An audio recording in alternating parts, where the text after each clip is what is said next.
What to see, what to stream, and what to skip. It's Movie Reviews with Ryan J. Oh yeah, we are back with the nationally syndicated and fairest of the fair, I must say, film critic Ryan J. Hey, Rye. Molly, I aspire to the level of Snow White, so that's a compliment. There you go, fairest of the fair. It's good to see you. You too, thanks. Yeah, I've seen so much promotion of the movie Jungle Cruise, and I am dying to know what you think of it. So it's in theaters, but you can also see it on Disney Plus, right? Right, they're doing that thing where they release it. If you do subscribe to Disney Plus for an added $29.99, you can get premiere access to watch it at home, or you can go see it in the theater, which I recommend. But it's great because if you are familiar with the Jungle Cruise ride at the Disney theme parks, this film pays homage to it. There's a part at the beginning, near the beginning of the film, where you feel almost like you're on the ride, and it has all the funny puns, the tour guide, the skipper, and that kind of thing. Then it turns a really quick corner into action adventure, and there's search for treasure. And to break a curse, being chased by a villain. It's really fun. That's cool. Okay, so we all know The Rock is in it. So talk a little bit about the stars and how they are in this. That's right. It's Maui from Moana and Mary Poppins, and they're doing their best Indiana Jones impression. But I love Dwayne Johnson and Emily Blunt. I feel like she's at a point in her career where she can do no wrong. She's just like the golden child of Hollywood right now. They have phenomenal repartee. He's got great sleight of hand and charm, really good physical comedy. She's brilliant. She's a really strong female hero at a time, this takes place at a time when women really didn't get to do this sort of thing, like even wear pants, so they make a lot of fun of that and deal with that, but they're wonderful. I love that. I think she's fantastic. It's great to see her in a comedy role, too, because I think about A Quiet Place and things like that. I think she's absolutely gorgeous. What about the supporting cast here? It's very strong, too. I mean, it's strange, though, that the commercials, you watch these commercials in the trailer and they don't really promote that there's a third person there with them. You'd think just from watching this, it's only Emily and Dwayne, but actually there's her character's brother is there. He's a well-known British actor, but we're not really familiar with him as American audiences. But there's also Jesse Plemons as a villain. Paul Giamatti has a part, and they're excellent, too.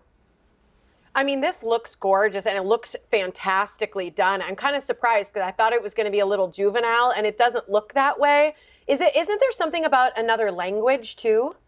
Yeah, there's lots of different languages in it. There's French and German, Italian and Spanish, and I loved it. See it. It's a really, really great movie. You guys will enjoy it. Okay, that's fun. I always find that when we're talking to Ryan, I start looking at the clips and thinking about the movie, and then I'm like, oh yeah, I got to ask him another question. Okay, so the next one here is rated R, and it's Stillwater. Yeah, and this one is starring Matt Damon, and it's written and directed by Tom McCarthy, who won the Oscar for writing Spotlight, and I got to catch up with him and Matt and their co-star Abigail Breslin. Take a look. I'm trying to get my little girl out of jail. That's all I give a damn about. You sound very American right now. Good, I am. Is this movie basically how Matt Damon does Aaron Brockovich? No, I never thought of it that way, but that was a great movie. So if this movie does as well as Aaron Brockovich, I'll be very happy. It's about acceptance. Acceptance of what? Your fate. You just embrace your fate and learn to live in peace with it. One of the themes in this film is about hope versus acceptance. It's like fantasy versus reality. What does the film say about that? And what do you think of that in real life? They do have conversations about hope versus acceptance. I mean, it's about a father who's trying to exonerate his daughter. For Allison, at least, it's kind of a delusional hope, and I think that that's what keeps her going. And I think that in real life, too, you always want to believe that the best outcome will come to fruition, but oftentimes it's not the case. But I think that it's hard to really accept it until you know that you have no other choice. I've had those moments in my life where people have had sit-downs with me, and I think of my father explaining to me that I wasn't going to be in the NBA when I was 12 years old. I told him all I wanted to do was play basketball, and he gave me a speech that was very much about acceptance. I would add to that sort of perception, what we think we want, what we think we need, what we really hope for, and ultimately what we get. Maybe it was just a time for, as a filmmaker, just to say, all right, let's slow down and examine that. Let's examine our choices. Let's be thoughtful as we move forward. Oh my goodness. The movie does a really good job at raising some moral dilemmas, and it makes you wonder about, unconditional love, redemption, things like that. Really strong themes here.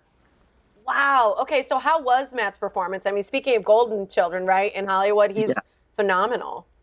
It's true. And you remember he won the Oscar for co-writing Good Will Hunting with Ben Affleck. I heard they're working on writing together again for the first time in a very long time. Anyway, he's fantastic. Matt is, not normally thought of as a chameleon actor, like a Johnny Depp type actor, but he is totally lost in this role. He gained a lot of weight, the way he walks, the way he moves, the research he did. It was in fact in Oklahoma, and the type of construction worker character that he plays, he really pays off in his performance. All right, so what's your rating on this? And just really quick, is it based on a true story? It's loosely inspired by the story of Amanda Knox. I'd say see it. It's a good suspenseful, fun movie. Okay. All right. Okay, we're almost out of time, Ryan, so pray away. This is PG-13 on Netflix. Right, it comes to Netflix on Tuesday, actually, and it is a documentary produced by Ryan Murphy. It's about the Christian leaders in the religious right who led the movement that they helped start about gay conversion therapy, and now they've actually come out as LGBTQ themselves, disavowing it. The company was called Exodus, and they embraced the harm that they did. They responded to the harm that they've actually done to people. It's a really sobering look at the ex-gay movement's rise to power, the persistent influence, the profound harm that it causes. Hard to watch it sometimes, but worth a watch. So stream that on Netflix starting Tuesday. Wow. Oh my gosh. I'm sorry we had to do that so quickly, because that, I don't know, there's something just so disturbing about thinking about that, and just the pain that people went. Yeah, the pain that people went through. Ryan, thank you so much. We really appreciate it. Thank you, too. Have a great weekend. You too. Bye. All right, you can like Ryan J on Facebook, follow him on Instagram and Twitter, and because we can't always get to him, go to his website for his full movie reviews. That's ryanjreviews.com.